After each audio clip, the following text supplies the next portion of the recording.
Thank you for listening to the Golden Hour Drip podcast with me, Logan Lee Miller. Enjoy the show.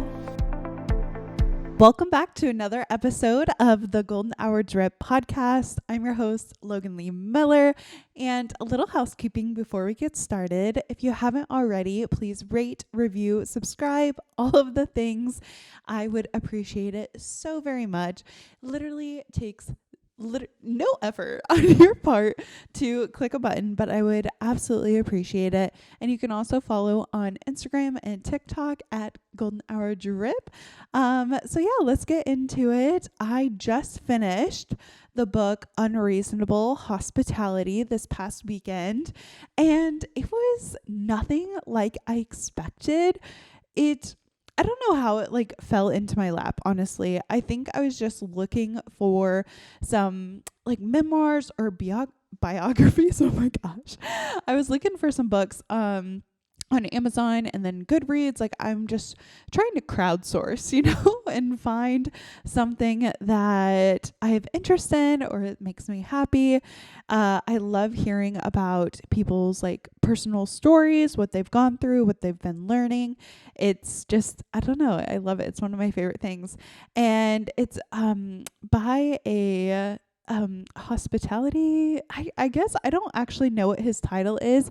He owned a restaurant. He worked in the restaurant business. It's Will Guidara, I believe is his last name, but Unreasonable Hospitality. It was so good. And I guess I didn't realize it. And I've not fact checked this, but this past I don't know, fall, spring, whatever, when The Bear was so popular and everyone was watching Jeremy Allen White, and I remember watching The Bear, and of course, in the restaurant business, or any business, honestly, nobody likes change. Nobody wants to have to do something different or go against what they've always gone through. It's very hard to learn new tricks sometimes. And Jeremy Allen White, I have to say all three names. I don't know. His character took over his family business, and some individuals had been working there for so long.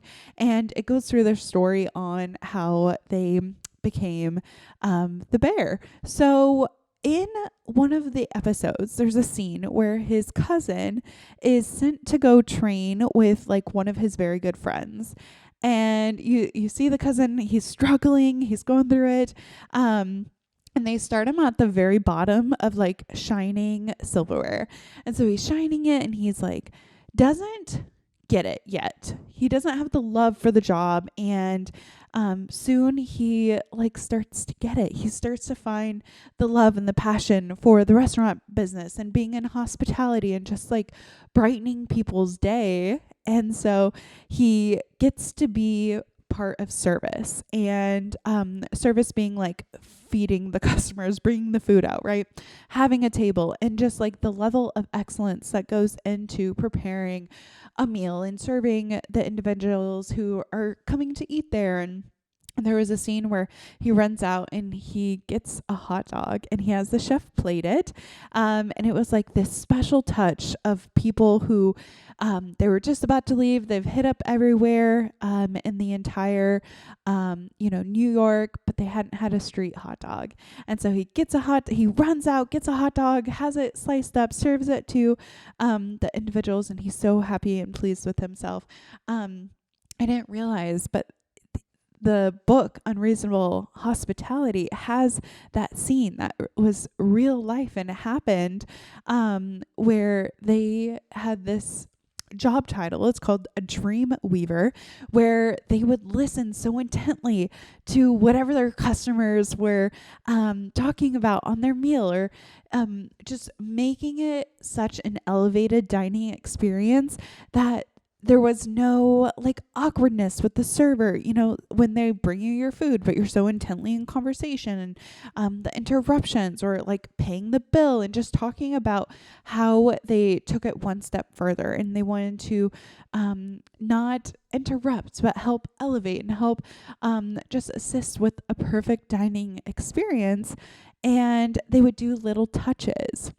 if an individual said, "Oh, we definitely overdid it tonight. We're gonna be hurting in the morning," they would like send a little care package with them that had like ibuprofen or like I this was not exactly what they included, but like in my head it's like ibuprofen, liquid IV, or like a element or something, a rehydration drink, and then maybe a little snack or pretzels or whatever. Like it was just being so intentional with the people you meet and just aiding and adding in their experience, and honestly like their life as a whole, like just elevating the experience so that they were happy, and it wasn't necessary, right? Like it was unreasonable. And I just absolutely loved the book and loved that they just took it one step further, actually many, many, many steps further. And they were actually ranked number one restaurant. I want to say the world, but I don't know if it's the world or just the United States or where, but it was such a good read. And I find when I'm like looking for new books, I don't necessarily go with like one certain genre. Like I want something that interests me, and I'm so over reading books that like don't fulfill me or aren't interesting. I feel like I'm giving a book like a 2-chapter chance. Like if I am not captivated by the 2 chapters, I'm going to put it down. I'm going to put it away, because life is too short to be reading bad books, and I rather grab something that's going to enrich my mind, that's going to make me happier, that's going to make me feel good, or just interested or entertained or whatever I'm needing in that moment. And this one definitely captivated me. It was so good, which brings me to our Golden Gal Network book of the month. I'm so excited. I don't have my phone. Let me think of the name really quick. We just announced it this past weekend. We always announce the book on the first of the month, and this one is going to be Pineapple Street by Jenny, and I cannot think of her last name right now, but it's Pineapple Street. This has been on like my Goodreads list for so long, so I'm really excited to finally be diving into this book. I still need to go get my book, but we've picked our book of the month. So my Unreasonable Hospitality was just like a fun read. It was separate from our book of the month. But honestly, like I just find it so interesting for like taking a little peek in someone else's world, someone else's life, the trials, the tribulations that they've gone through. And it was so neat that the book honestly had a scene from The Bear, which is like very recent. Like The Bear, just, I don't know if it came out last year or when, but it's very like pop culture-esque in that way. And I'm like, oh my gosh, like this relates. But again, I haven't fact checked it specifically if it was, I don't know. That's what it means. Like that's literally, as I was reading the book, I was thinking, this is The Bear. Like this is something from The Bear. And I can't even remember, because sometimes during that show I would like zone out, because the anxiety of everyone like running around and freaking out does not do well for my cortisol levels. And I've just been really focused on having a chill mental state and not being so anxious and not being so worried and crazy. This past weekend, Garrett actually went on a float trip with some of his friends, and I am so proud to say that like I went to bed on time. Like this might not seem like a big deal to you, but normally when Garrett leaves, I have troubles like getting to bed. Like I feel panicked, like, oh my gosh, like is something in the night gonna come and get me, and usually I will stay up so late so that my body is like literally exhausted and has to go to sleep, and it's usually around like 1 or 2 o'clock. And this past weekend, I'm so proud and happy of myself that I had like a great nighttime routine. I went to bed at regular time, winding down, 9:30, and getting to bed actually. And I was so honestly proud of myself and proud of all of the work that I've like put in to have a nighttime routine, and to have that also like confidence in myself of just like being calm and knowing that I'm safe, and knowing that the dogs are there, and knowing that I have my dad just down the road, like, and I honestly, when I was thinking back to it, I was like, all right, like we gotta self-soothe a little bit. Because sleeping by myself, like I had so many siblings and we slept in a big room and then going to college and all those things. So, I'm working on it. That is like a little pat on the back for me. But let's get into my actual peak of the week, which is I taught my very first yoga class. I'm so excited. So official, I start yoga teacher or being a yoga teacher, being hired, if you will, on June 3rd. That is my official start date. So when this episode comes out, I have my like first official class this evening. But there was fill-in opportunities. So over like on last Wednesday, someone had, got sick, whatever, couldn't make it to their class. And it was Monday and I was like, okay, like I am gonna do this. Like I need to get out my first yoga class. Like, although I love it and it's so good, it's nerve-wracking, right? Like it is so scary to do something new that you haven't done in forever, right? And before I taught with the other teachers. So we had a final teach out April 22nd or April 20th. April 20th, not 22nd. April 22nd is Garrett and I's dating anniversary. Anyways, going back, we had our final teach out on the 20th. It is June 3rd. So that's a lot of days to have in between my final teach out and my first teaching class. So needless to say, I was nervous. I was so nervous. On Wednesday, I felt like very panicked. I was like, what if I forget everything? What if I do it wrong? And I was honestly just comparing myself to all of the yoga teachers that I've experienced, right? Like all the people that I've taken their class and I've loved it, right? Like that's why I wanted to become a teacher, because I wanted to deepen my knowledge, two, wanted to be able to do a sequence anywhere I wanted, anytime I wanted, in my yard, at home, with friends, wherever, and to create an environment that is great for just people coming together, feeling connected, feeling relaxed, right? And I was like, all right, let's do it. So I took that big plunge back in January, signed up for the class. I did the 8 weeks. I completed my 200 hours, and that's a lot of knowledge in my brain. But it's like every big test, you like study and you're like, this is going to be great. It's going to be amazing. And then you psych yourself out and you're like, I can't do this. And it was so funny. I was scrolling on TikTok, avoiding. And I scrolled on this video and I reposted it to my page. So if you follow me on my personal, Logan Lee Miller, you would have seen me repost it. But it was this girl listening to a voicemail from a testing service provider, like someone who had to administer tests. And I forget what test it was. It was like a like a nursing test or something. Like it's one of those really big ones that determines if you're going to be able to like continue on with your career. And the woman was so sweet, and she was like, okay, like all you need to do is bring your pen, bring your pencil. Now come prepared with that. Come early. If you come early, we'll start you early. Now don't freak out. And she essentially goes into this pep talk of, you've learned all that you've learned. You are totally prepared. All you need to do is like show up and execute. We get so nervous for tests, but we don't get nervous for work. Whenever we actually have to like go in and do something, like we have that confidence, but sometimes it's showcasing your skills to someone else. That's where you get nervous. And so for myself, I felt like I was showcasing my skills like at home, right? I would practice.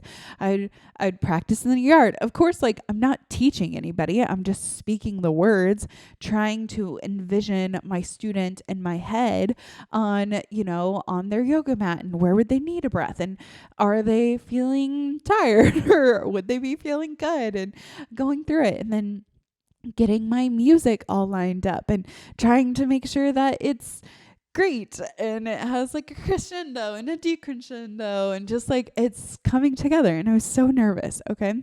So it was a filling class and it was at a different studio than I am going to be teaching at. But that's okay.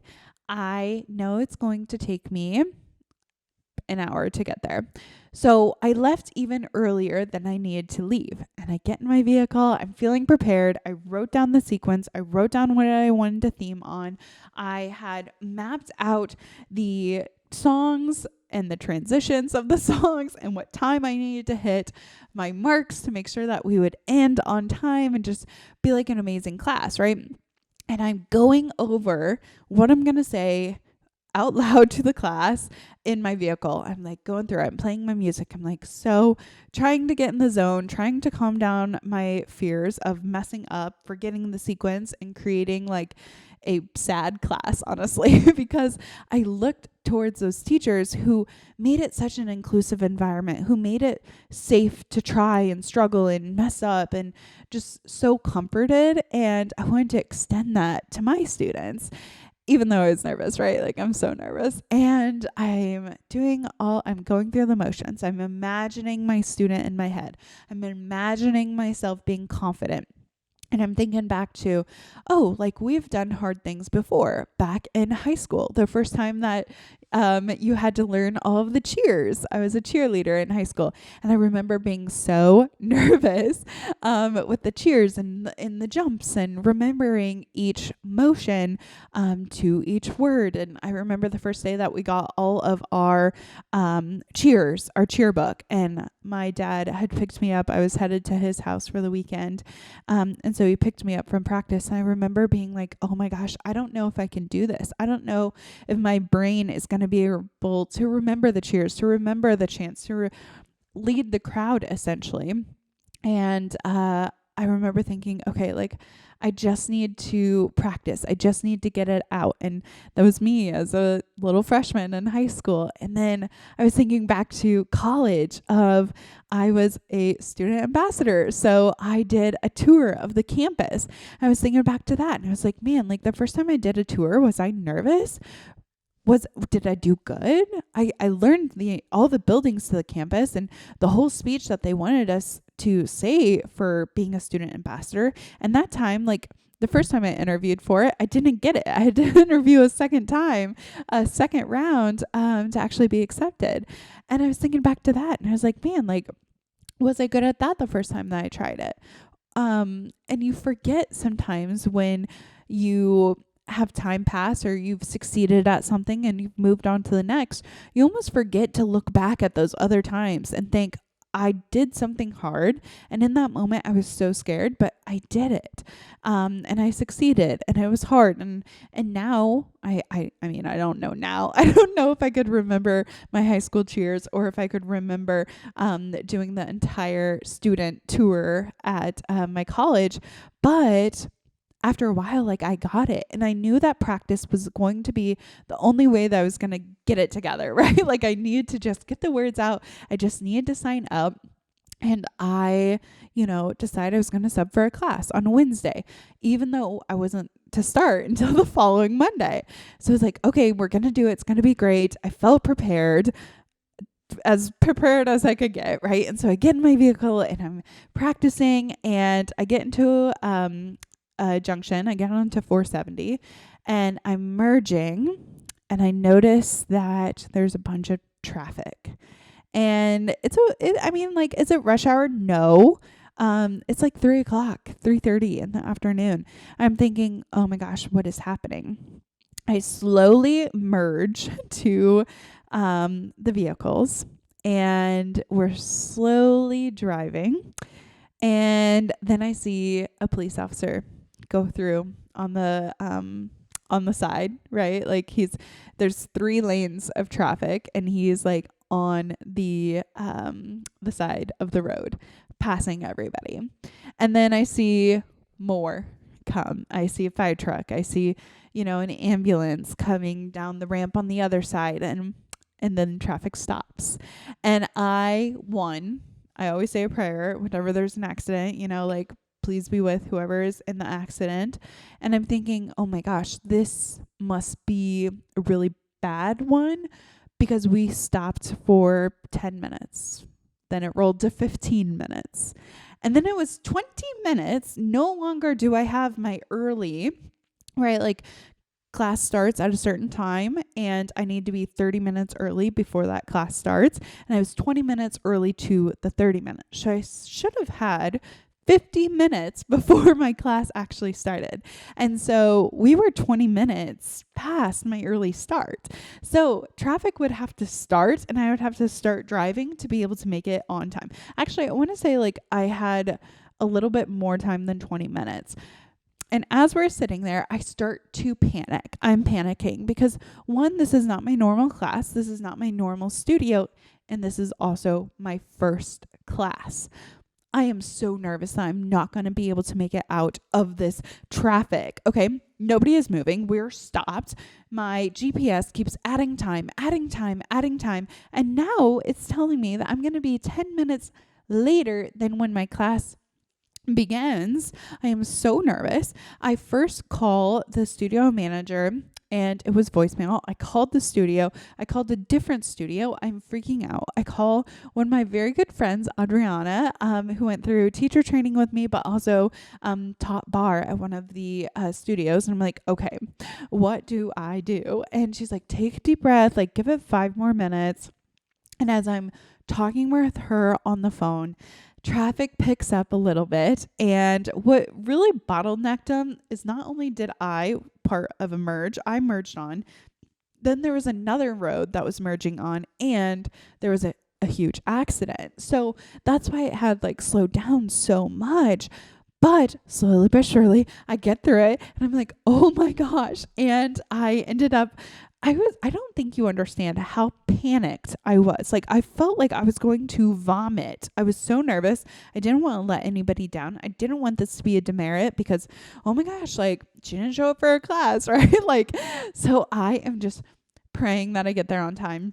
I pull up to the studio and I'm exactly on time to be 30 minutes early before class starts. I can check people in. I can do all the things. And I was so happy. It almost felt like the traffic jam calmed my nerves down a little bit because no longer was I dreading the class. I was like, yes, I made it to the class. Like there was this excitement of I made it here. I'm on time. I can do this. And then I get my phone set up. I'm ready to teach the class.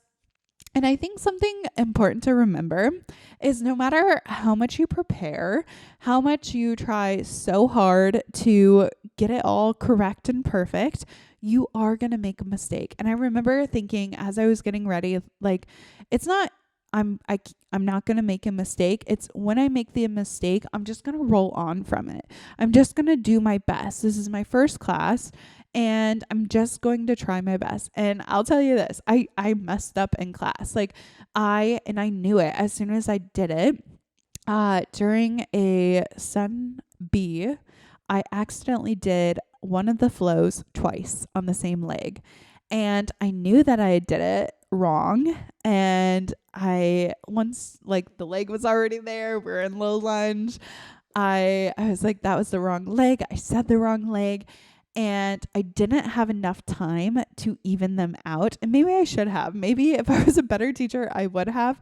But I was just kind of like flustered in my heart and in my mind. I was like, starting to feel like a little insecure. I'm like, oh, great. Like it did that. And I just had to remind myself, like, it's okay to make a mistake. Like it's how you're going to like move on from the mistake.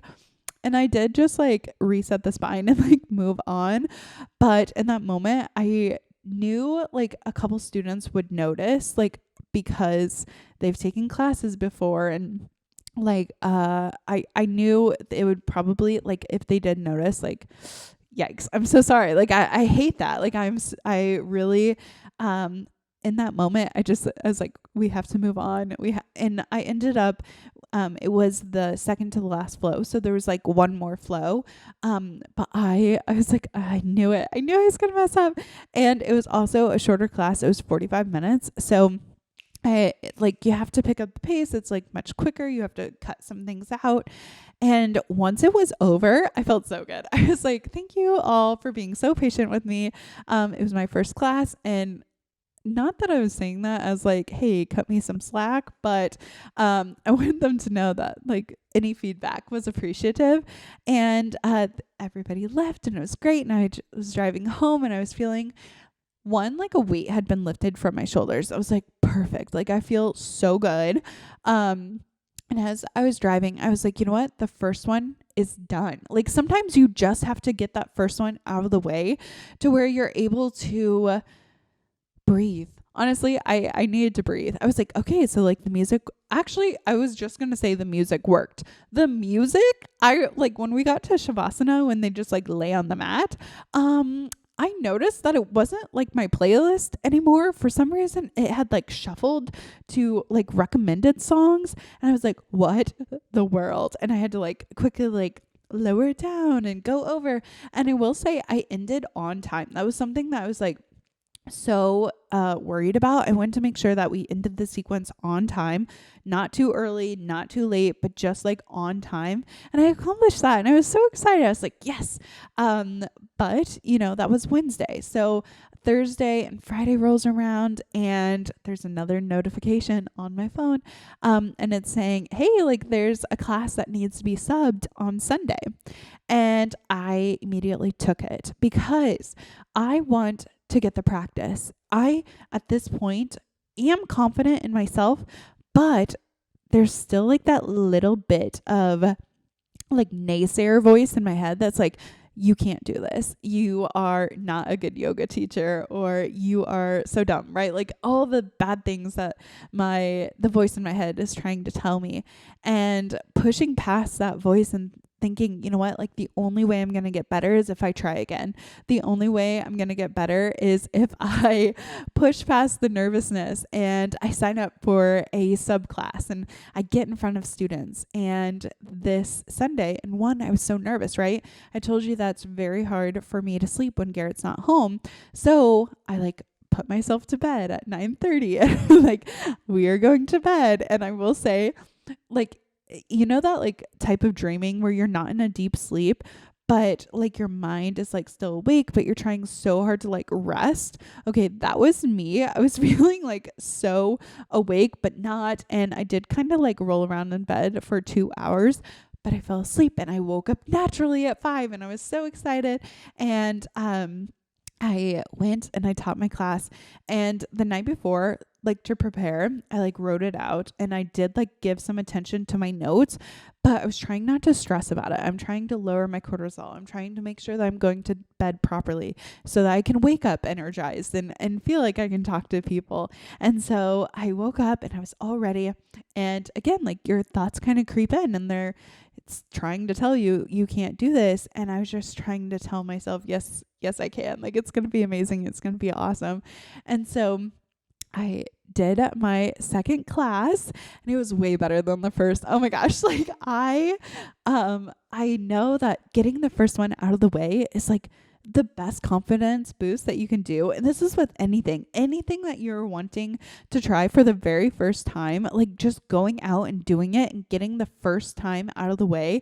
You're going to feel so much better. You're going to feel so much more confident. This class that I taught this past Sunday was an hour-long class. And so I was nervous that I was going to teach like a 45-minute pace where it was too quick. But I relaxed, and I got to like tell a little story, and I actually, like for assistance, sometimes like yoga teachers, if you have like a token on your mat, you can go and assist. And I actually assisted someone at the very end for Shavasana, whatever. But it's like stacking one thing on top of the other. Okay, I got past the nervousness. Now I know the sequence. I'm so good at this part. I know what I'm supposed to do. Now I can add like this extra piece. And it was just reminding me of like Unreasonable Hospitality, how they, first got their base, and then they're like, how can we elevate? How can we add this one piece? And it essentially, like, you have to have a good foundation. You have to like have your knowledge in your head. And then once you practice, then you can add a little bit more and then a little bit more. And that's how you become an expert and amazing in your field. And so I'm really excited to continue learning and continue like adding a piece here and adding a piece there and getting better and becoming like that best version of myself in whatever practice I choose and whatever I do. Hey, I hope that you're enjoying today's podcast episode. Just a quick interruption to let you know that the Golden Hour Drip podcast has a monthly newsletter. You'll find podcast updates, upcoming events and information, and bonus content. If you haven't already, click the link in the show notes and join today. Now, back to the show. And after the class, I felt so good. I was like, I can do anything. Like, I completed it. It was done. Like, it was a perfect class. And as soon as I got out, I texted Garrett. I was like, I just killed that class. Like, in comparison to like the first one, my second one, 1,000,000 times better. Like, and I still felt really good about that first class. Like, did I mess up? Absolutely. Was I also panicked, like getting into it? Yes. And so like the entire like vibe in comparison to my Sunday class to like the Wednesday class, unmatched. It was perfect. Like I felt kind of apologetic for the Wednesday class, but this class I was like so in the zone. I felt so good. I was like, thank you for coming. Like I don't know what it was, but the energy was unmatched. It was great. It was amazing. So I'm feeling really, really proud of myself. And this upcoming week, I'm subbing 3 classes. One, I'm supposed to teach on Saturdays. And this Saturday is our Golden Gal Network retreat weekend. I'm so excited. And so I won't be able to teach my class, but I'm trying to get my practice in, trying to make sure that I'm just like the best teacher that I can be, and slowly adding elements of myself in it, because there is that comparison factor of all the teachers before me and like how they do it and like what elements can I add of their practice to my practice and how can I be like that really amazing teacher essentially. So that was my peak of the week. I felt so good. My pit of the week. It's summertime, okay? And summertime means I'm outside constantly. I love being outside. I love being in my garden, although like we're kind of getting a slow start on my tomatoes and cucumbers. I saved seeds from my cucumbers last year and they're starting to sprout. But my tomatoes I got from a different supplier and I'm not sure, like they're not exactly taking off. I feel like they're slow growing right now, which is unfortunate, but they are, slowly coming on. And then of course like my zinnias, but the garden, I also got rhubarb and the rhubarb is taking off. I won't be able to harvest it this year, but next year I'll be able to harvest it. So I am excited for that. But essentially like I don't have much going on in the garden, but I'm trying to like clear the side of our garden. We have like a bit of a forest behind the house and I really want to be able to like grow the grass back there. I have this vision of it being like the perfect spot for a little playhouse one day. And I want it like, it's going to take years for it to get to be where a playhouse could be back there. Whenever you're like trying to re-landscape an area, because right now it's like ragweed and itchweed and poison ivy. Okay. Poison ivy, or maybe it's poison sumac because it's growing on the trees. Okay. And that's sumac. I don't know if I got it behind my house because I am trying to clear that area. I am snipping trees. Oh, and by the way, we have an elderberry tree, not an elderberry. Oh my gosh. I have elderberry trees I'm trying to grow right now. It is a mulberry tree. So there's a mulberry tree in our pasture right behind the house. And usually the birds, like I forget about it because it's kind of down from our house a little bit. I would have to be in the pasture. Mostly the birds just eat those mulberries. But we have a mulberry tree growing in our backyard essentially, and it only looks like it's probably like 2 years old. Like it's still kind of small, and there was like a big tree right next to it, so it wasn't getting all the nutrients, all the water. So we cut down like I think it was a locust tree, like it had thorns on it. So we cut that one down and like we're working on the backyard. But I have poison oak, poison sumac, whatever you want to call it, all up my legs. So exciting. Like, and it could be from the previous weekend. I went up to Iowa to spend time with my mom, my dad, and my niece and my nephew. And we did like kind of get into some brush. Like we went and looked at a little thing and around the campground. And I don't know, like maybe I got it from that. But I was wearing sweatpants. Like I was wearing long clothes. And I don't know how the oils would have got up into my leg. I'm so annoyed. I have like one right here on my like armpit area. I honestly, I hate poison ivy. I hate poison oak. Like I don't know why my skin is so reactive to it, but it is just so annoying. Like, and I really want to be able to spend so much time outside. And I know that it's going to take like a little bit of effort to clean up this area. And I know once it's done, this will just seem like a distant memory of like, oh yeah, it used to be like really weedy and like not very nice and you couldn't play over there. And now we can play over there. I don't know. Like it is just, it's frustrating. Like my skin does not like it at all. So the pet of the week, I don't know, it's been the pit for like 2 weeks now. Like I'm so over this poison ivy. Luckily this year it's not on my neck. I've had it like on my neck and my chest before. Also like Rooster and Rowdy, when they like go and play in the forest behind our house, like they come back, they have oils on them. So when they like jump on me and like nuzzle their neck or their head in my neck, like I'm always, I just hate it. I despise it. And this past weekend, I spent some time like outside, and Rooster and Rowdy, they're both blue heelers. So they're very much working dogs. Okay. Like very high energy. They love to play. They love to catch. And so we're sitting out there, and I always I don't want them to like always run behind the house. Like I don't want them to get in the field. I don't want, them to accidentally get into some trouble as dogs do. So now that we have patio furniture, I have been wanting to move like their little leads back in 2020, and I can't believe that was 4 years ago. That's insane to think. But we got Rooster as a puppy. We got him on November 1st, technically in 2019. So Rooster is getting to be a big boy. Okay. He's getting older, but when we first got him as a puppy, we were living at my dad's house. And so, we didn't have like a fenced in yard. So I would have like his little lead out, and he's really good at it. Like he did it as a puppy. Like he, would be outside on the lead, and cause we were working from home at that time too. And then he was very good, like very well mannered. He would lay on the front porch. It was great.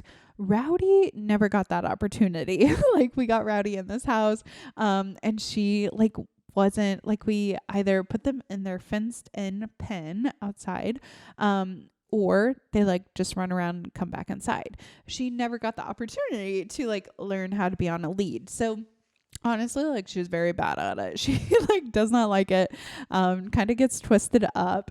And I have been wanting for them to just be able to lay on the back patio. Okay. Anybody who has a working dog knows that this is very hard for them to just chill. But I want them to be able to just hang out with me outside. So, I brought their leads over. They were also kind of in the forest. We had put them next to the shed next to where their pen is now. And I pulled those up because we haven't used them in literally 2 or 3 years. It's ridiculous. But I pulled them up. They're still great. They're not deteriorated or anything. And I put one on our new patio furniture, and I put the other on the other little back porch bench that we have. And I opened the back door. I was like, okay, they're just going to be able to be on the lead and be right there. I'm going to be able to hear them. If Rowdy gets twisted up, she's close enough that I can easily go readjust her. I opened up the door. Of course, I turned our air off, but this was early morning. I'd like woken up, had my morning coffee, love a good morning routine, and I needed to clean the house. Like being alone, and I didn't really have like that much planned for this weekend at all. Like it was just by chance that I picked up someone's yoga teacher class.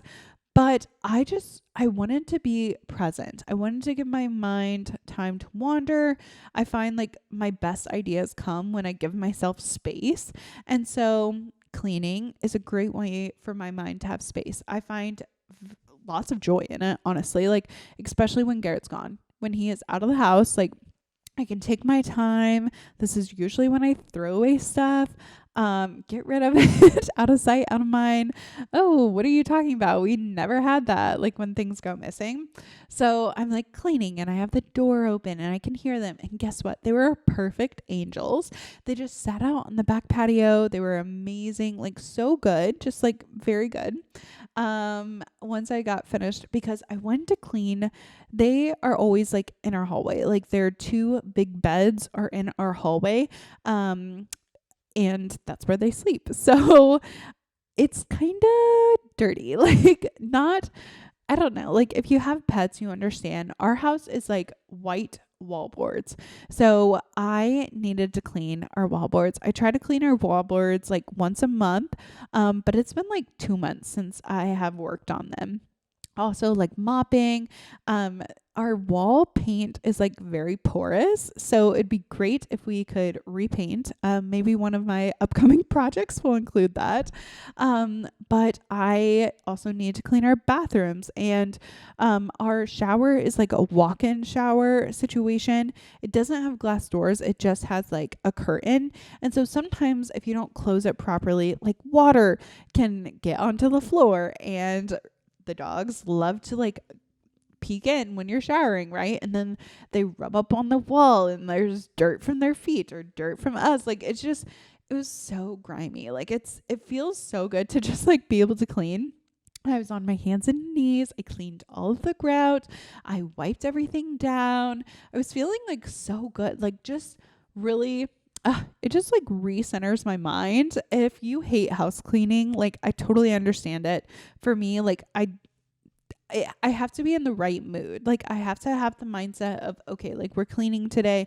Okay, we're picking up today. We're throwing things out today. And I got the house all tidied up. Rooster and Rowdy, they were excited to come inside after a while.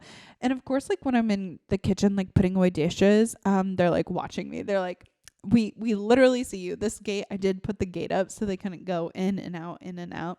And honestly, like only a couple flies came in the house. Like that was honestly so good. Like I was a little afraid. I feel like the fly population has increased, and I know like the year of the cicadas are like crazy. Everybody's talking about the cicadas, and like I hear them, but we don't have any like shells around our house. Growing up, I used to like see cicadas all the time. And this is actually, I like one summer, we were living in Georgia at the time. And I got a pop bottle. I was always outside as a kid too, but I remember I caught a cicada, a live one. And this time it was not like just the dead shell, but I put the cicada in the pop bottle and I decided I was going to take it back to Georgia. Like it was a live creature. I don't know how I got through TSA. But I remember my dad saying, "Oh, it's like no big deal. Like this little pop bottle and this cicada and a little bit of grass." I don't think my bag got checked either. Like I took it across to Georgia, and I remember like opening the bottle, and I can't remember if it was dead or not, but I remember panicking after I had brought it and I want to say it was alive. I want to say it was alive, and I let it out because I very distinctively had this like realization that it could have single-handedly ruined the ecosystem in Georgia because I transported this cicada across borders, right? Like that's how I don't know. I was so panicked. At this time, I was in 3rd grade. So it's like, I've ruined the ecosystem by bringing this cicada. This is the end of the world. And I remember like not telling anybody about it. And I think this is around the time my neighbors had like termites. And so I was I was just thinking about like destruction from animals and insects and things. So but honestly, like we really haven't had that many cicadas around the house. Or June bugs. I will say I saw a firefly 2 nights ago. I don't know. Like fireflies, when they come back, they're so good. I really enjoy being outside and just like watching all the things. It calms me. And I feel like this weekend I was really intentional on just being like present and being in the moment. After I cleaned for a bit, I decided that I was going to go lift weights for the very first time in a long time. All year I have not. I had like a little icky situation this past, I don't know, it was I don't know. It was just like uncomfortable. I was at a gym and I immediately like had a confrontation and like hated it. And so it's been like over a year since I've like gone anywhere, but I finally found, I was like, okay, what am I going to try? I'm going to try the community center. So I went, it was perfect. It was amazing. I came home, I had like the earliest supper ever, but I was just like trying to prepare for the yoga class on Sunday. So I was thinking, okay, like we're going to start cooking supper. We're going to have like a proper meal and make sure that we're taking care of myself in that aspect where it's not, oh, like we haven't eaten a proper meal, because sometimes that happens. So I was feeling so good. And to end out the night, I was like, you know what? I want to watch Parent Trap. And Parent Trap is one of those movies that is like so nostalgic for me. Honestly, like it could be the most perfect movie. The settings, the scenes, the storyline, like there's so much, but it's also like flows so well. I tried on Friday night to watch Mother of the Bride. It has Brooke Shields in it. I don't want to mix it up with Brooke Schofield. Brooke Shields. She was she's a very famous, very beautiful actress. She was in Laguna Island. Is that what I don't know. Anyways, I'm totally messing this up, but it also has Miranda Cosgrove in it, and I was watching it and honestly I could not get into it. Like I just felt like it was not good. Like it wasn't what I wanted it to be. And I love rom-coms. Like I just love to fall in love with a movie, right? Like I love romantic comedies. I love romances. Like I don't know. And in comparison to like Sunday or Saturday night when I was watching The Parent Trap, it was literally perfect. Okay. Chef's kiss. It was also a DVD. I feel like sometimes Parent Trap, I can't ever find it. It's always on, not the streaming service that I have. So I bought the movie like a couple weeks ago and I was like, I'm going to sit down and I'm going to watch a movie. And it felt so good to like open up the DVD, pull out the disc, put the disc into the little DVD player. And I was just thinking to myself, wow, I feel like a kid again. Like I feel like I am getting my DVD out. And I decided, while it like geared up, there's no commercials, okay, like no previews, went straight to the like play screen. And as it's playing, I think to myself, oh, like I'm getting the environment ready. I'm lighting a candle. I'm letting the dogs go out, pulling the dogs back in, like getting ready for the evening. And I decided to pop popcorn. So excited. I still had kernels left over from Vlogmas when I did popcorn balls. And so I get my pan ready, and our pans have been slowly deteriorating. We got our pans as like a wedding gift. And the ones I put on my registry, I don't think were like that great. I got them from, I want to say Target or Amazon. My mom ended up purchasing them for my bridal shower, but they're like, I warped one of the pans on accident. I was making hot jam and I had like the jam in the little pot, and then I had my big canning pot on the other side. I think my canning pot got too hot and like warped my little jam pot. And so like that's damaged. We actually ended up throwing that away like a month ago because the like Teflon was like falling off, scratching off. And honestly, like the quality is just like not great anymore. And we've had them for quite some time. So I've slowly started to like throw them away. But last weekend, my mom gifted again. She had bought some pans that she didn't quite like because the handles were metal handles. They were not wood or weren't covered or plastic or anything. So it's like, perfect. I will take those temporarily because we don't have any. So I put it on the stove. I put my oil on. I grabbed my kernels. I put the kernels in. I'm like, all right, like we're going to have popcorn. The dogs love popcorn. It's going to be like a perfect movie night. So I'm waiting for the popcorn to pop, and I messed up a little bit. I put the oil in and waited for the oil to get hot before adding the popcorn kernels in it. And if you've ever made popcorn on the stove before, you're supposed to put the oil, put the seeds in, coat the seeds in the oil, and then let them both heat up together. Or at least that's how I find success. Okay. And I didn't do that. Like, because it has been since last December, I kind of forgot. I was like, oh yeah, how did I do this again? I don't often have popcorn.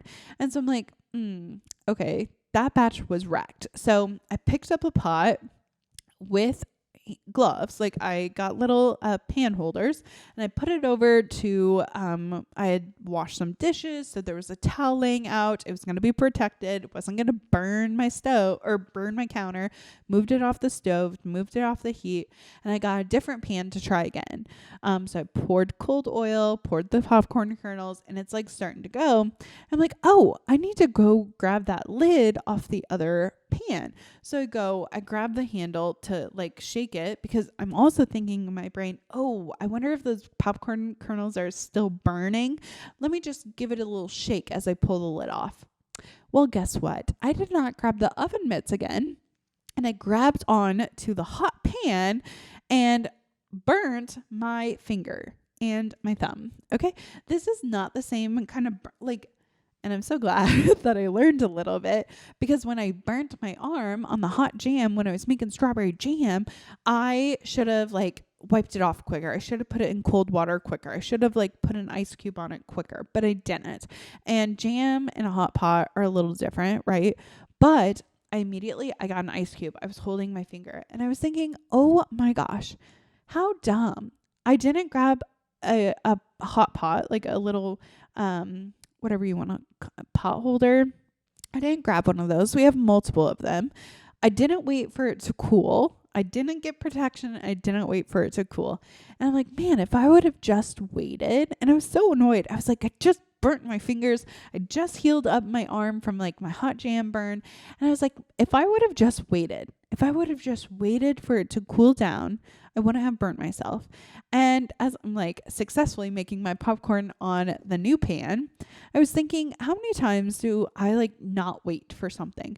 How many times do I just like rush into a situation without like checking the surroundings or checking to see if I'm going to need protection? Is this going to hurt? Like, is this going to be a good, happy environment? Am I feeling protected? Like, am I feeling good? Is it my time? And I was thinking, there's so many situations in life where I'm like annoyed that I have to wait, right? Like, why isn't this happening for me? I look on social media and I see like other people getting what I want, right? Like different stages of life. And like, I think to myself, oh my gosh, like I want that too. Like, why did you get that? And why am I still in this waiting period?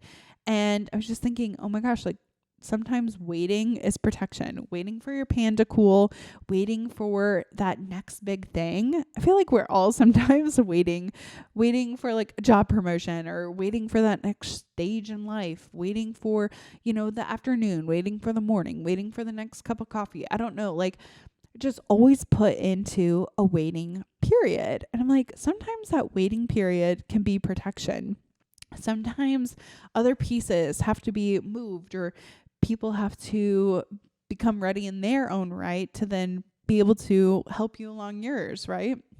So if we're thinking about our life and the next step that is around the corner, sometimes we have to wait for it. Sometimes we have to allow the universe, allow God to put things in place before it's ready for us. Let the hot pan cool down a little bit. Let the path be paved. Let the, poison ivy die, right? Like I'm waiting for my poison ivy to be eradicated and ripped out. But sometimes we have to be prepared before we can get what we want. We have to wait for the process to start. We have to wait for things to come in alignment, and it can feel uncomfortable waiting, right? Like, oh my gosh, I'm waiting for the pot to cool down. I want this. I want that. I want to be where they are. And we don't know everyone's situation.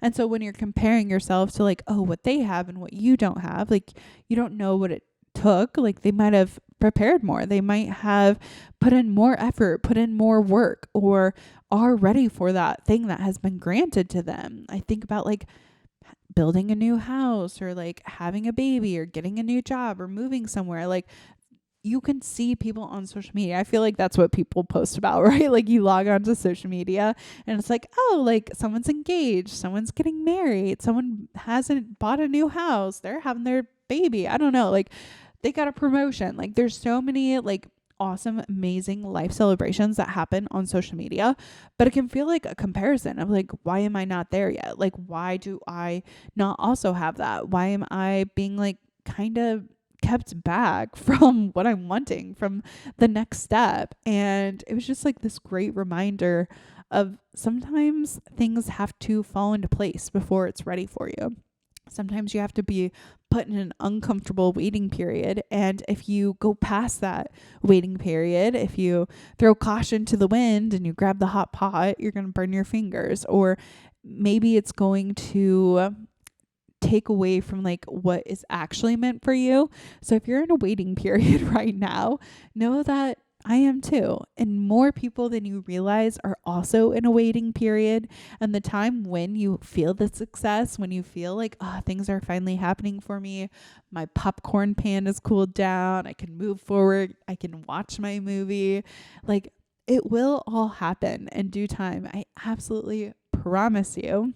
And so that was a great reminder just for myself to be like, I should have waited. Like sometimes it's okay to wait for things to fall effortlessly for you, right? And I always think like there's no wrong choices. So if you do grab the pan, right? Like I did grab the pan. The pan was hot. I burnt the frick out of my hand.